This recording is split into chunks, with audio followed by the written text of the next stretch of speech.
WendyO, and thank you CIS for having me up here. Today I am with Beadles, and I am with David. Why don't you guys introduce yourselves? Tell us what your project you guys are representing. Sure. Uh-oh. You guys, There you go. hello? It was on working for a second. There we go. I'm David Bleznak. I'm the CEO and founder of Totle. We built a decentralized exchange platform. We aggregate all decentralized exchanges into one interface, one set of endpoints, so that end users can trade cryptocurrencies in a non-custodial fashion. And we are focused on our B2B business, and we'll get to that in a second, but I'll let Robert take it from there. Cool. So my name is Robert Beadles. People call me Crypto Beadles. I'm a Christian father, husband. I've been in the space since around 2011, something like that. I built one of the largest construction service companies here in California. And then I created a software company around 2009, created the Monarch wallet. So myself and co-founder Snay did that. And then we'll talk about that here in a little bit. All right. So let's get into a longer summary of your guys' projects, because I want to know more about it, and then I want to know how you guys complement each other, and want to talk about the partnership you guys have formed.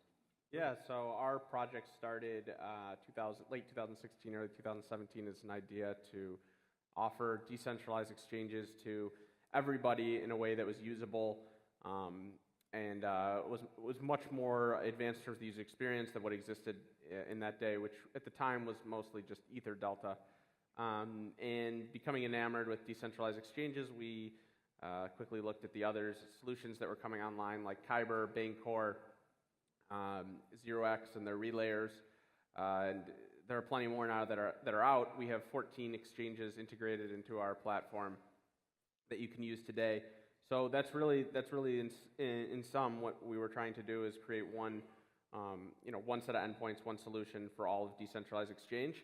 And through end of 2017, mostly through 2018, we realized that our business model, business to consumer, was competing with a lot of the centralized exchanges.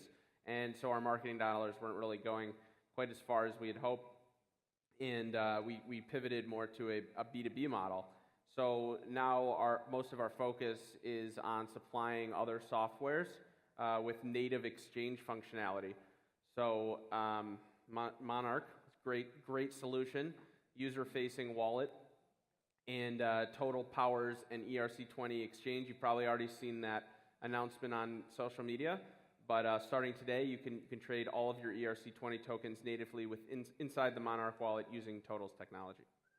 Awesome.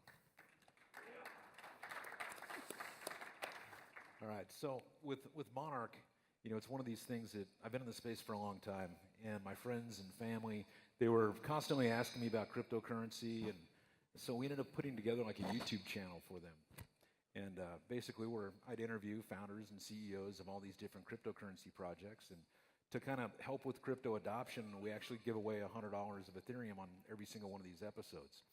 And so already having a background in software, and then kind of seeing all the problems in the crypto space with the ease of use and the importance for mass adoption, we actually decided to create our own solution, which is Monarch.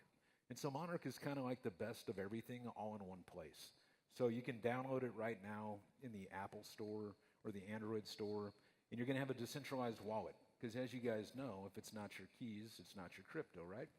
So we start off with a decentralized wallet that allows you to store the major cryptocurrencies as well as all the ERC20 tokens out there. And then we went and we partnered with a lot of different awesome people, including like Dave, where we now have ERC20 swapping within wallets. So you can basically just download the wallet right now. You'll have a decentralized wallet, and you'll be able to swap all your ERC20s right within it. Then we also we acquired a broker-dealer license. So now you can hook up your bank account or your credit card and buy Bitcoin, Ethereum, cheaper than pretty much anywhere else, and it goes right onto a decentralized wallet. You can sell it and then put it right back into your bank account. Then we've also got interest. So this way, if you want to actually earn interest on your cryptocurrencies, you guys can do that within the wallet as well.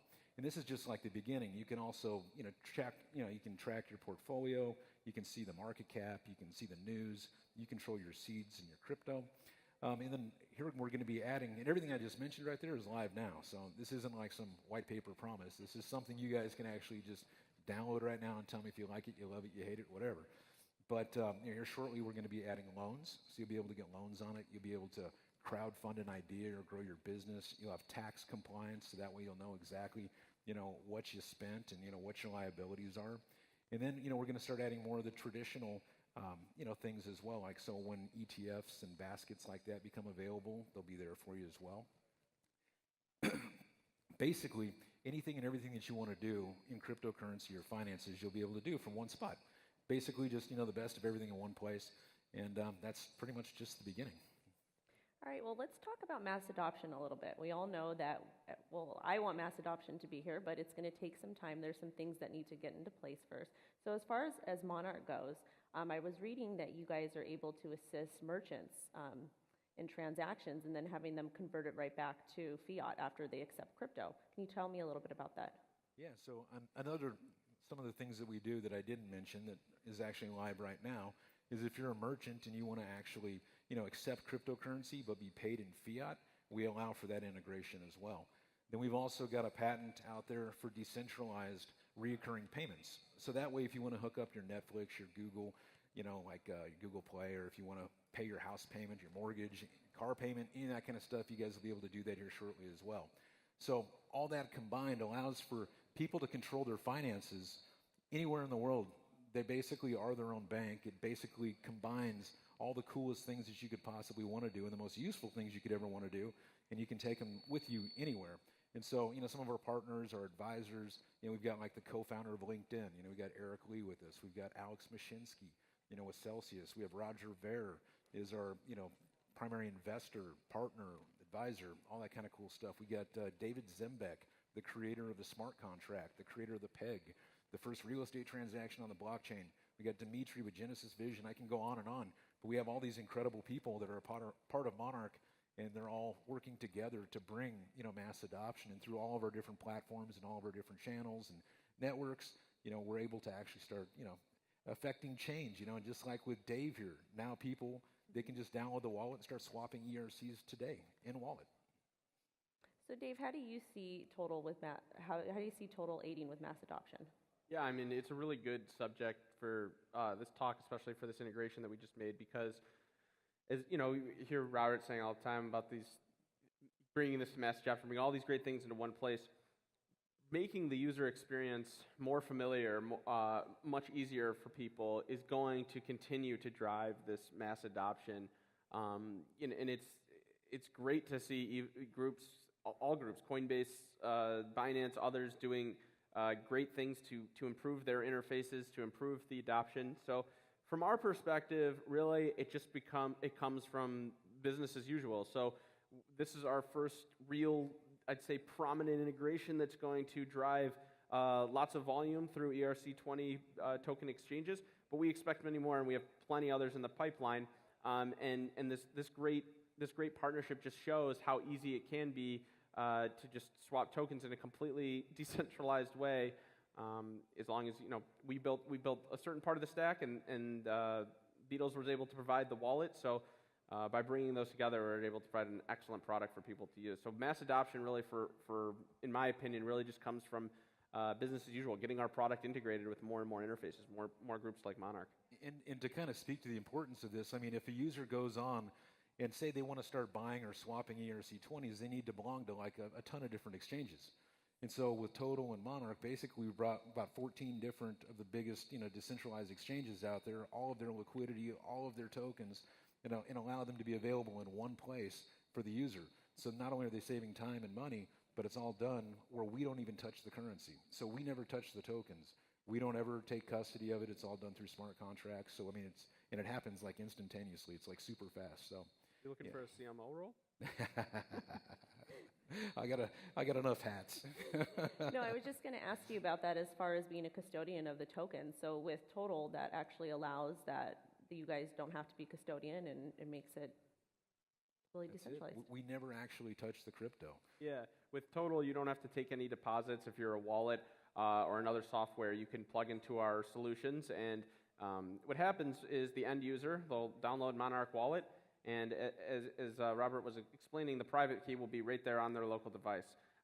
So they're able to begin a trade by sending a transaction through the blockchain. And they're actually sending a transaction to a smart contract that Totle published. So that's our parent contract. And based on the pricing, the price discovery, our algorithms, and where those orders are routed to, we have child contracts that act as takers to all of the decentralized exchanges, the 14 that we've integrated so far. That way, Totle's contracts and our algorithms together for the users acting as a taker to any of the venues that we route orders.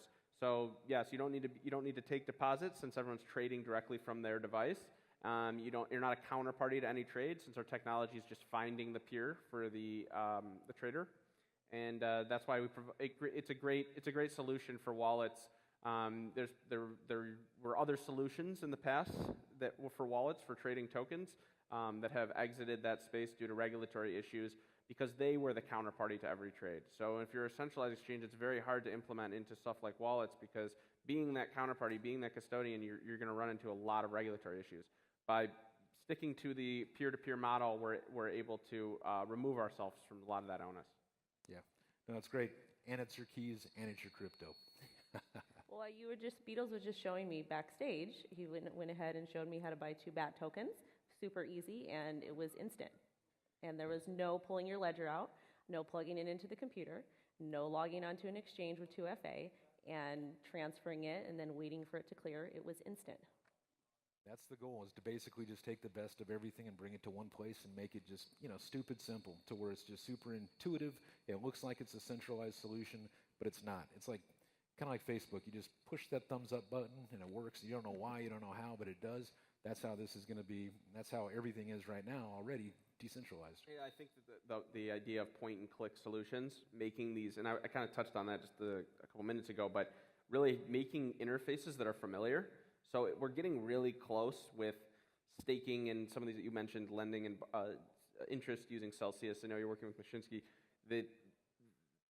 Those solutions will allow users to get the benefits that they get from centralized organizations, right? So if you go to a bank, you go to Chase, you put money in, and now you can get interest. You can go get a mortgage. You can get all these services. Well, Monarch is going to have all the same services. They're just coming from a different source. They're just coming from a decentralized financial ecosystem.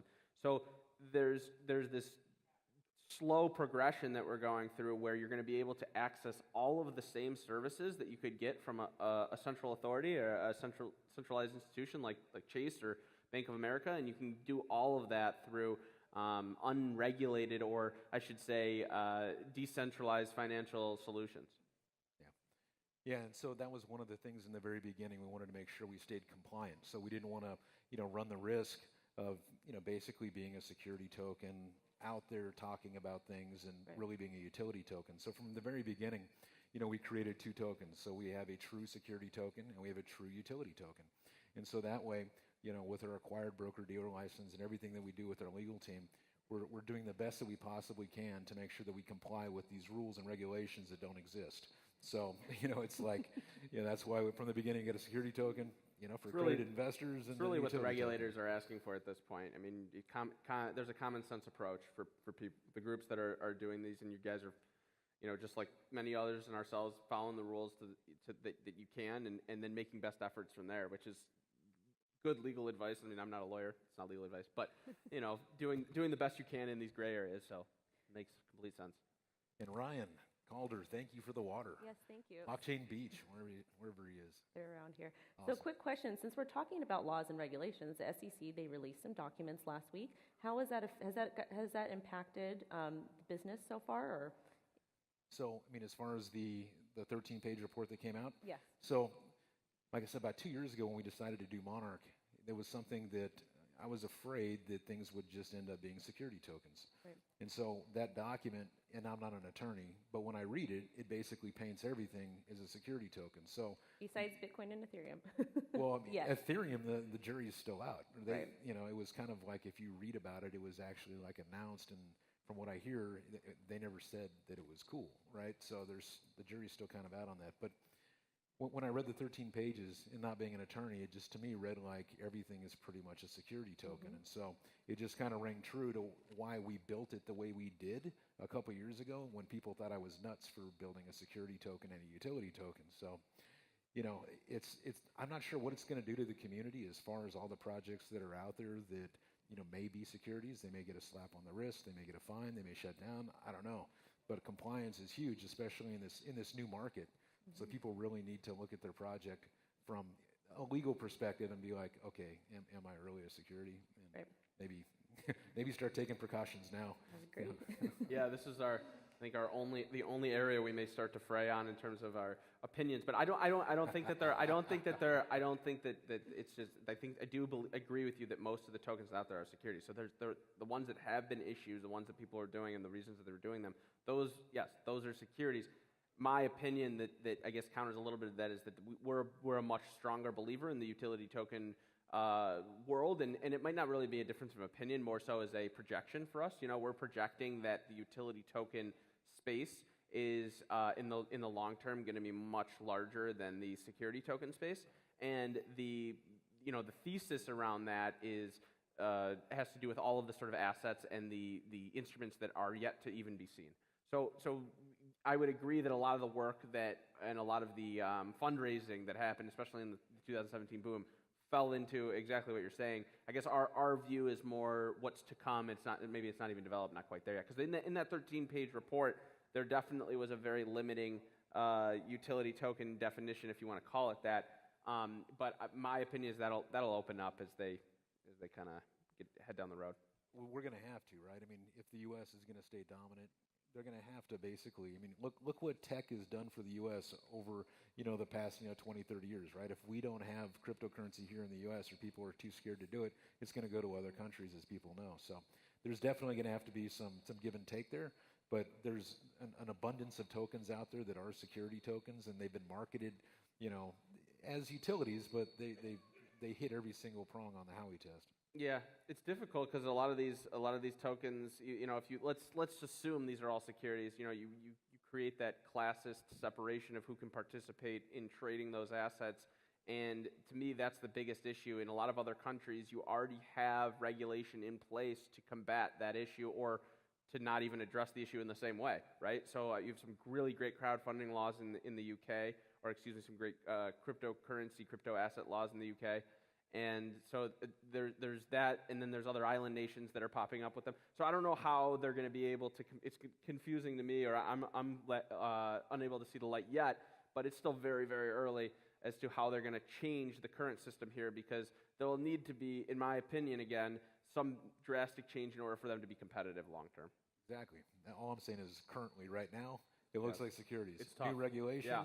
That we need utility tokens to basically grow this space, to get adoption and have everybody in it. I'll be on Capitol Hill. Yeah, there you go. Dave for president. There you go. Not for president. Let's go affect some change. Just to represent, and then I'll leave. Just to represent, you leave.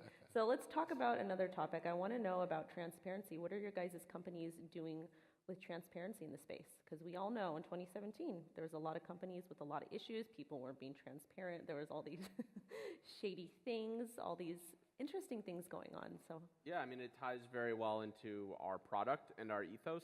So transparency at its core for exchange in the exchange industry, and you're seeing a lot of that right now with a lot of press. You can see about some of the groups. I won't name names. They're here, and their fake exchange volume on their exchanges. Well, now you got to tell us. Yeah. Okay. Whatever. So what I'm trying to say is that you can't really fake exchange volume on a DEX. You're going to be able to look to the blockchain for those transactions. So they're all executed, finalized. That's core to our product. We integrate only with decentralized exchanges, so exchanges that settle the trades on-chain. Makes them very auditable, very transparent, just something that's at the core of our business. And I was on a panel yesterday talking about transparency in our business is more than just our product in divulging information to our investors, making sure that they know what our roadmap looks like, what our burn rate is, where we're spending money, when we're raising next. They may not always be happy with those answers, but at least they know what's going on with our company. And you can actually invest right now in those shares through Republic. So we have a Reg CF live right now, so republic.co/total, and you can invest as little as $250 in our company. So unaccredited investors can participate in this raise. Yeah, and then I mean, as far as transparency with Monarch, I mean, from the very beginning, we were very deliberate. Like we said, we're going to come out with something, and we didn't come out until we did, right? So it's a decentralized wallet. We don't even take your email address. We don't even know your name. You know, basically, Google and Apple, you know, they know who you are, but we don't. So that's pretty transparent right from the beginning. It's a decentralized wallet that you guys can take, gals can take anywhere in the world and use. Moving forward, basically, we really don't announce anything until we deploy it. So we're one of those companies that rather show you rather than tell you. So just like with Dave, you know, we basically didn't announce anything. We just dropped, as far as I know, the world's first decentralized exchange and a decentralized wallet that's available to the world right now. So, you know, we try to be just delivering product rather than, you know, than talk. And so our thesis is basically give the world a decentralized, you know, platform that they can take with them anywhere. And so that's pretty transparent right there. And then, you know, as far as, you know, the money that we would generate from transaction fees when we start doing reoccurring stuff, you know, like 60% of that goes right back to the users. So either 10%, you know, to a physical asset, or 50% of the income to the token holders. So, you know, it's pretty transparent, and we're available 24 hours a day. They get a hold of me, they get a hold of the co-founder. Any questions people have, you know, we're always, you know, vocal, and we'll do videos for them, or we'll do chats with them, or, you know, I mean, people on Telegram hit us up all the time. We're just sitting there chatting with them back and forth, and that's one of the things that's cool about, you know, our YouTube channel is, you know, we get seen by millions of people every month. And so they become, in fact, kind of like beta testers for us. So they can tell us what they like and they love and they hate. And so it allows us to be really transparent with the community to address, you know, any issues that they have or things that they'd like to see. And so we're going to continue to do that forever. You know, as long as we're on the planet, you know, we'll make sure that we keep open dialogue with them and show them what we're doing.